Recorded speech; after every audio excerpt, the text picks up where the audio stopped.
Андрей Васильевич, присаживайся. Итак, уважаемые зрители нашего канала, всем привет. У нас сегодня новая встреча благодаря Ольге Морозовой, Ольге Эдуардовне Морозовой. Она открывает все новых и новых звезд, и у нас появилась возможность познакомиться с еще одним человеком, с еще одним пчеловодом, который замахнулся на новые масштабы и на новые высоты. Завтра, 25 января, будет встреча с белорусскими пчеловодами. Мы не будем открывать всех секретов, но сегодня у нас появилась возможность узнать о Павле несколько побольше, познакомиться с ним в первую очередь как с человеком, а завтра во время конференции мы будем делать съемки. И надеюсь, мы снимем много интересного контента, который будет полезен для всех наших зрителей. Итак, по старой белорусской традиции, давайте выпьем. С приездом, Павел. Хорошо. Итак, Павел, расскажи, пожалуйста, коротко о себе. Мы, к сожалению, практически ничего о тебе не знаем, только те небольшие сведения, которые рассказала о тебе Оля. To znaczy, pochodzę z Polski, z okolic Karpat, Bieszczady, w południowo-wschodniej Polsce. Я из Польши, это Карпаты, это юго-восточная Польша. Prowadzimy pasiekę rodzinną z tradycją około 60-letnią, początkowo mój tato.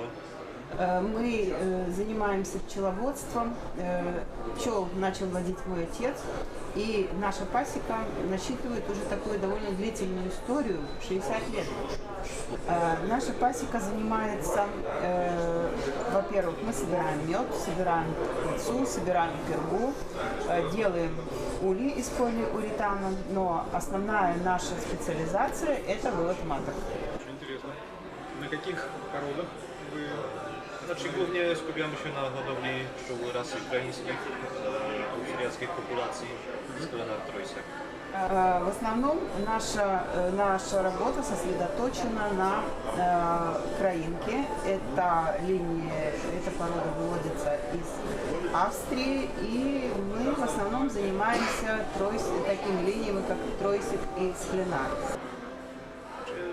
Testowaliśmy w pasiece pszczoły rasy Buckfast różnych europejskich hodowców.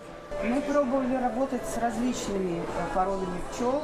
Был у нас также и Buckfast, но, к сожалению, Buckfast не оправдал себя в наших условиях. Вот. Эта пчела хороша, если она работает как бы на двух основных взятках. А если же кормовая база довольно такая умеренная, то она, к сожалению, не оправдала наших ожиданий. Павел, у меня сразу родился по ходу вопрос. Если Buckfast не справился с теми условиями взятка, которые у вас существуют, в чем это выразилось? Слишком много пчелы, мало меда? Или тяжело с ними обходиться, потому что они все перегоняют в пчелу? В чем именно проблема? Znaczy wspólną cechą wszystkich Buckfastów jest duża plodność. Значит, основная черта породы Buckfast – это их очень большая, wysokая такая плодовитость. Natomiast jest to pszczoła mało żywotna. Ona bardzo dobrze wykorzysta jeden pożytek w dobrze rozwiniętej rodzinie. Эта пчела хорошо использует один взяток в хорошо развитой семье. Natomiast musi mieć przerwę około 2 tygodni na zregenerowanie sił, aby wykorzystać bardzo dobrze kolejny pożytek. Но ей нужно как бы такой период на восстановление. В основном это 2 недели, чтобы она как бы восстановила свои силы для хорошего использования следующего взятка. W ten sposób zbierając 5-6 pożytków w ciągu roku, co najmniej 2, a nawet 3 traciliśmy zupełnie. Поэтому если в течение сезона у нас 5-6 взятков, а Buckfast требует перерыв на восстановление семьи, получалось, что мы просто теряли мед. Krainka wykorzystywała pierwszy pożytek może w mniejszym stopniu, bo przynosiło około 5 kg miodu mniej, ale wszystkie kolejne pożytki wykorzystywała bardzo dobrze na umiarkowanym poziomie. W ten sposób zyskiwaliśmy około 40, a nawet i więcej kilogramów miodu rocznie w porównaniu z pszczołami rasy Buckfast. И получалось так, что краинка может быть слабее использовала первый визиток, но все последующие она работала хорошо, без перерыва. И таким образом мы получали дополнительные 40 килограммов меда от каждой семьи в течение сезона. Я бы хотел тоже небольшое уточнение сказать. Я вижу, меня видно в камере. Уважаемые зрители нашего канала, мы не пытаемся вбить клин между двумя породами. Мне очень интересно понять, в чем различие между этими породами, чтобы облегчить свой собственный выбор в тех или иных условиях и, возможно, облегчить выбор тому, кто перед таким выбором стоит. Еще раз, нет плохих пчел, просто каждая пчела, каждая порода, каждая раса должна подбираться индивидуально под ваши конкретные условия. Вот Павел поделился своей точкой зрения, что нам очень интересно и, возможно, кому-то будет полезно, что конкретно в его условиях Бакфаст показал меньше, за счет своей генетической особенности показал меньшее количество сбора меда, что для них является критичным. Возможно, в других условиях он покажет прямо кардинально противоположные условия, и если сравнивать его с карникой, он покажет гораздо больше результатов. Поэтому это не попытка принизить пчелу Бакфаст и возвысить пчелу карлика, это попытка разобраться в деталях породных особенностей. Окей, спасибо.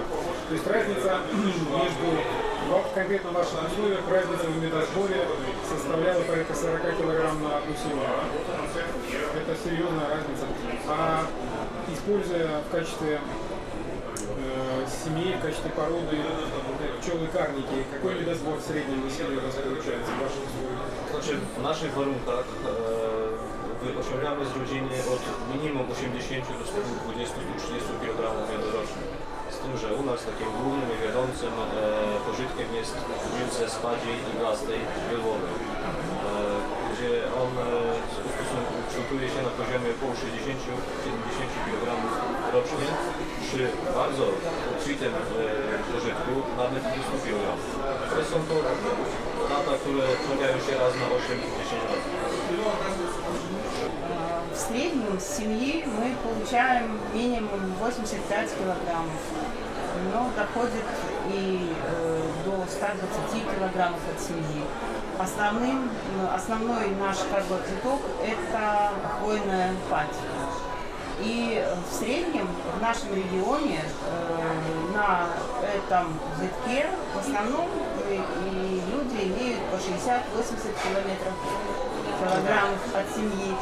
Вот. Но это как бы очень низкий показатель. А при правильном использовании условий и при правильном подборе пчелы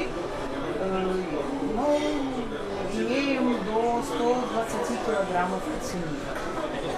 А если говорить о каких-то других медоносах, то в среднем они дают по нашему региону 15-20 килограмм меда в семью.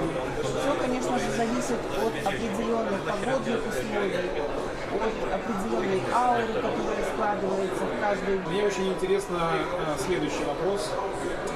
Если один из основных взятков это падевый мед, то как вы боретесь с проблемой? Зимуют ли пчелы на этом меду? И как вы ограничиваете семью, чтобы она не запасла этот падевый мед? Потому что, я так понимаю, период, когда падевый мед собирается, это конец августа, начало осени, как раз таки подготовка к зимовке. Как вы справляетесь с проблемой падевого меда на зиму? Znaczy, akurat nie pszczoły rasy krańskiej, популяции австрийской, one są... Вот поэтому-то мы и используем крайника, потому что крайника, которая уже селекционировалась в Австрии, как раз таки и выводилась для работы на хвойной паде. Поэтому после хвойной пади, после визитка с хвойной пади, пчелы зимуют очень хорошо. Здесь нет проблем вообще никакой зимовкой.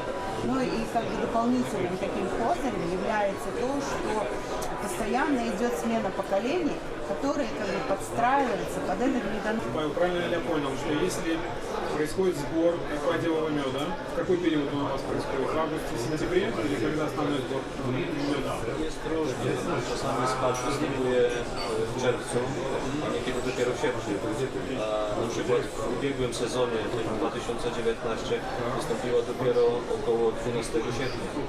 W takim okresie bardziej przygotowywania rodzin do zimy, a nam się w zasadzie zaczął sezon zbioru głównego pożywku. Niemniej jednak te pszczoły przeniosły w granicy 40 kg medu z rodziny. Иногда вот этот основной медосбор в июне с хвойной пади, а иногда он бывает и в августе. Например, в прошлом сезоне мы начали собирать падевый мед где-то в 20-х числах августа. Spaśnie jest pożytkiem nektarowym i okres nie jest tutaj uzależniony od kwitnienia roślin, tylko bardziej od rozwoju mszycy. Wszystko zależy od warunków, kiedy ona otworzy odpowiednią kolonię, która zacznie żerować na jakiejś grupie drzew, da to spać. Причина в том, что хвойная падь – это такой медонос, назовем его так, как бы такого не нектарного начала. Все зависит от того, как развивается тля, которая потом выделяет вот этот сладкие свои вот эти выделения, и которые собирают пчел. Поэтому как бы не зависит от конкретного вида. Павел, если можно, давай вернемся. Мы ушли, прости по моей вине, ушли в сторону Бакфаста. Сейчас давай вернемся к тебе. Хочется узнать еще несколько вопросов про тебя. Как давно ты конкретно сам занимаешься пчелами и почему ты решил, что пчелы это твое? Jak dawno w ogóle zajmujesz się pszczołami i dlaczego postanowiłeś, doszłeś do wniosku, że pszczoły to właśnie twoje takie nie hobby, a główna twoja sprawa w tym życiu, twoje przeznaczenie. Был ли у тебя вообще выбор в жизни? Или у тебя выбора не было, как отец занимается, тебе некуда деваться, только пчелы? Как долго я себя помню, вся моя жизнь была связана с пчеловодством.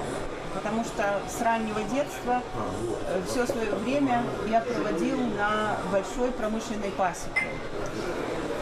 Я закончил получил высшее образование, но совсем в другой отрасли. Я по профессии информатик, но мне очень нравится именно работа пчеловода. Почему? Самое главное то, что она дает мне возможность быть самостоятельным и ни от кого не зависеть.